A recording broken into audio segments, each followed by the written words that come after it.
Kas sinu seade vajab remonti? Pakume tasuta diagnostikat. Ilma kõnede ja sõitudeta tuleme seadmele ise järele ning toome sellepärast remonti tagasi. Enne parandust saadame hinnapakkumise ja alustame tööga alles pärast sinu kinnitust. Lihtne, läbipaistev ja professionaalne. Link on kirjelduses. Tere tulemast meie tehnilise juhendi juurde, kus räägime Dyson HD07 tolmuimeja lühikese kaabli vahetamisest. See on oluline protseduur, mis aitab teie seadme jõudlust säilitada. Alustame. Samm 1. Valmistage ette vajalikud tööriistad. Enne kaabli vahetamist veenduge, et teil on kõik vajalikud tööriistad olemas.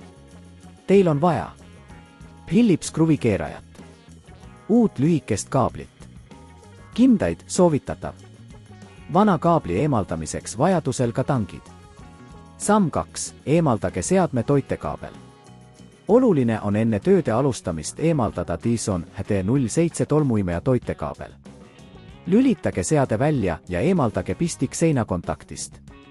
Samm 3. Avage tolmuimeja korpus. Kruvikeeraja abil eemaldage tolmuimeja korpuse kruvid. Olge ettevaatlik, et mitte kahjustada plastikut. Asetage kruvid turvalisse kohta, et need ei kaoks. Samm 4. Eemaldage vana lühike kaabel. Leidke vana kaabel, mis vajab vahetamist. Ühendage see ettevaatlikult seadme põhiosast. Kui kaabel on kinni, kasutage tangide abi, et seda lahti saada. Veenduge, et ei kahjustaks teisi komponente. Samm 5. Paigaldage uus lühike kaabel. Võtke uus lühike kaabel ja ühendage see seadme põhiosaga. Veenduge, et ühendus on kindel ja kaabel on õiges asendis. Samm 6. Kinnitage korpus tagasi.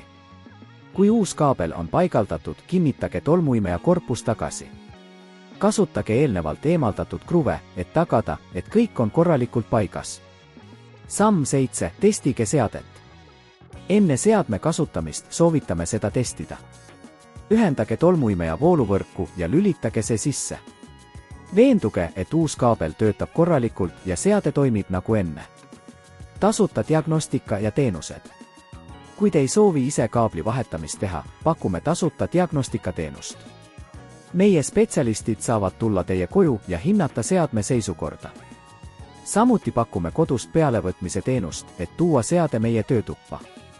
Enne remonti anname teile hinnapakkumise, et saaksite teha teadliku otsuse. Loodame, et see juhend aitas teil Dyson HD07 lühikese kaabli vahetamisel.